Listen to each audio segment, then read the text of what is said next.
c'est un sacrifice mais 2 ans yi quand même ñàkkul dara lu baax xanaa luñ def. 2 ans waaye nii lis aussi am na lu baax luñ def ci ñaari at yi. 2 ans yi.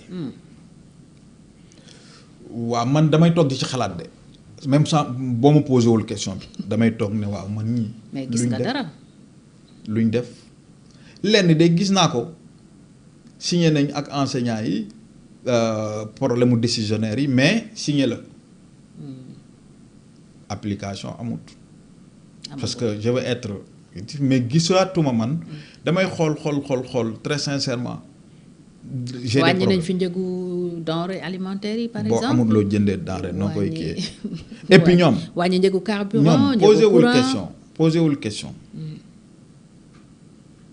Macky Sall carburant boobu ñuy wax dafa stabiliser prix bi daf ko téye ba ni mu fiy jóge ko. lu situation fluctuation am du yokk. prix baril bi tam wàcc na fi. waaw xaaral waaw d'accord mais parce que mais yokku na fi aussi.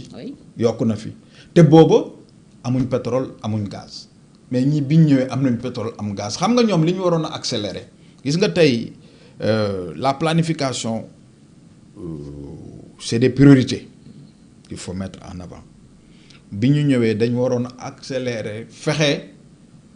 li Macky Sall doon def le local containment nga xam ne nii le pétrole va bénéficier téléservices yeeg yii yëpp station service yi Petrosen ñun ñoo ko commencé woon di installer station Petrosen dans le pays mais tey man j'aurais aimé que ñu accélérer loolu kan moo fi indi l'école de formation des ingénieurs en pétrole et gaz c'est Macky Sall et cetera donc yow pétrole ak gaz am nga ko Macky tegal na la lépp.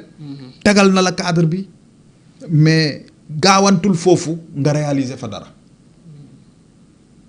parce que waaye ñëw naan damay renégocier ay contrat fekk contrat yoo xam ne yow sax waaje moo ñëw gis ne environnement des affaires bi doxatul yàq nga ko kooku ne moom day bàyyi nga naan damay renégocier mais gis nañ renégocier contrat li ñuy jural donc yooyu yëpp ñu dawloo xam maa ngi la doon wax ci recettes yi bati BTP beeg yooyu extérieur.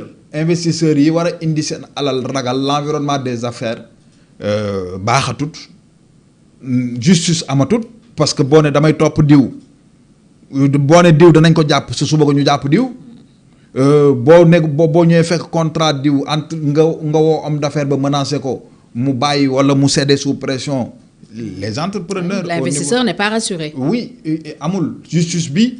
aussi boo ne damay jàpp diw suba nga ñu jàpp ko le cas de Farba Ngom est là le cas de Samuel Sarr est là imaginez. ak surtout les déclarations accusant quand même la justice. par rapport ak l'énergie d'être corrompu énergie bi nga ñëw ku mel ni Samuel Sarr am seen groupe indi fii defi par Samuel nga bëgg ko nga bañ ko c'est un expert financier il a aidé la Gambie il a aidé beaucoup de pays.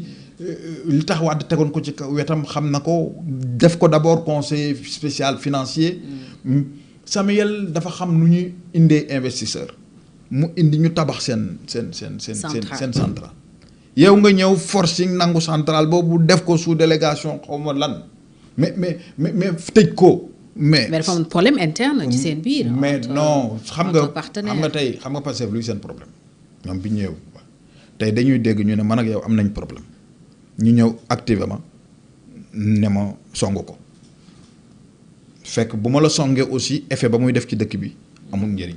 ma song kon problème boobu génne aussi loxo. ay ñoom la gouvernement ñoom ñooy dugg ci problème yooyu. la preuve ñu ngi ko nii def sous contrôle judiciaire bracelet Samuel Sarr génnam 15 jours am à l'étranger c'est une mobilisation de ressources. je vous ai dit Farba Mansour Faye anamu accusé nañ ko wax fi lu ne. 1000 milliards nangam anamu tey ana kii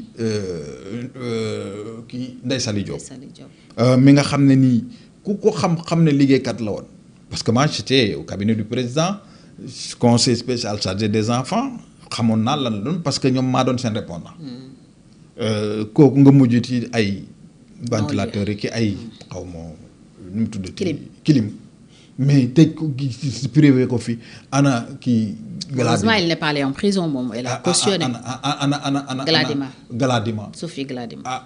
mais c'est-à-dire que vraiment il y a des problèmes il y a des problèmes. parce yooyu que moom ñëpp c'est vrai mun na tiital investisseur surtout quand on parle de justice corrompue Oui. de justice aux ba ordres. pare nga dem ba Maroc di fa xas suñu justice bi moo tax man suñu supporters yi ba ma dégloo discours Ousmane Sonko bi rek laa leen ne marocain duñu leen bàyyi j'ai dit ça à mon épouse ma ne ko gis nga seetaan ma ne ko duñu leen bàyyi mu ne ma xam ma ne ko waaw gaw ma ko parce que kii moom moo prêté le flanc dem di xas suñu justice bi dañuy ree sax on est devenu la risée des pays africains tey boo jëlee UEMOA ñoo daan jël pays di ko xëccoo ak Côte d'Ivoire mais ñun ñoo jël 8e ndaare derrière le Burkina.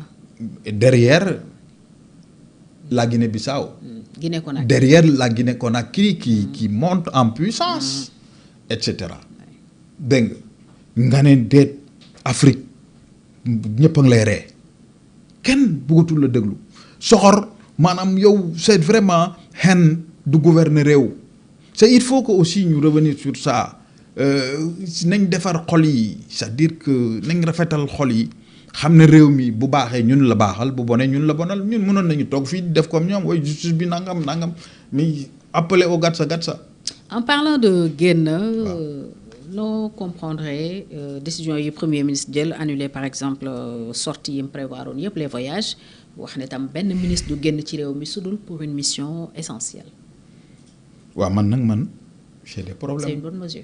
waaw mais mission essentielle ministre buy génn kay mission essentielle nga war a génne pour man toute mission du gouvernement est une mission essentielle man loolu laa xam bokk loolu laa mais dama lay rappeler décret bi jàpp ma ko mais Macky Sall moo réorganisé woon lii demander nit ñi ñuy voyager en classe kii et cetera les membres de son cabinet ñëpp mais pour nga tu sais vous savez avant ngay génn ci dem tukki mission il faut nga am ordre de mission kan mooy établir ordre de mission bi le secrétaire général du gouvernement ñun président c'est le secrétaire général de la présidence mais ordre de mission boobu ministre yi di am dafay am l'objet de la mission. li ngay doxi lan la. mais ñun dañu jëloon décret avec le président Macky Sall décret boo xam ne nii dafa réguler woon tout cela ba pare nag wàññi même avantage yi nga doon am et cetera. yow itam moom bi mu ñëwee am na yu mu ci def. moom lu mu def parce que pour man les premiers ministres de Ablaye Wade de Macky Sall mais duñ doon voyager jet privé bu ñuy dem mission moom moo fi indi jet premier ministre bu voyager jet privé wala utiliser l'avion de commandement lu ko tere dugg ci vol commercial dem donc pour man au contraire dafa yokk sax dépense yi man enfin annonce yooyu bi ma ko dégloo je me suis dit mais peut-être que xam nga Ousmane nag il nous a habitués maintenant à des pour man il fallait tout simplement justifier l'annulation de son voyage du 19. Le meeting de Paris. Oui alors que yi muy wax ni yëpp amoon na du lu bees amoon na mais mission essentielle. mais c'est lié à la guerre au Moyen-Orient. Moyen-Orient yan comment on lui pose la question mais Moyen-Orient ba muy programmer le meeting du 19 il y avait la guerre au Moyen-Orient non. peut-être répercussions yi la yor. des répercussions yi moom diggante bi mu ko programmer ba mu koy wax ak bi muy changer matul une semaine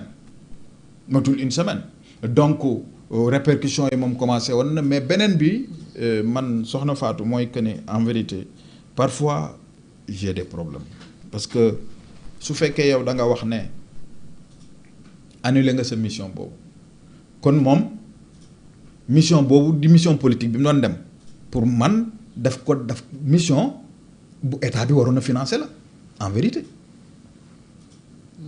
pour man mission bi. noonu nga ko déggee. mais non parce que annuler na ko moom kay boobu jarutoon annuler dans le cadre de la rationalisation. waaw mais boobu jarul annuler parce que boobu moom budget politique la parti moo ko war a financer wala ñeneen. normalement waaw kon donc ça n'a rien à voir moo tax ma ne la yaa ngi su roche waaw. alors en matière de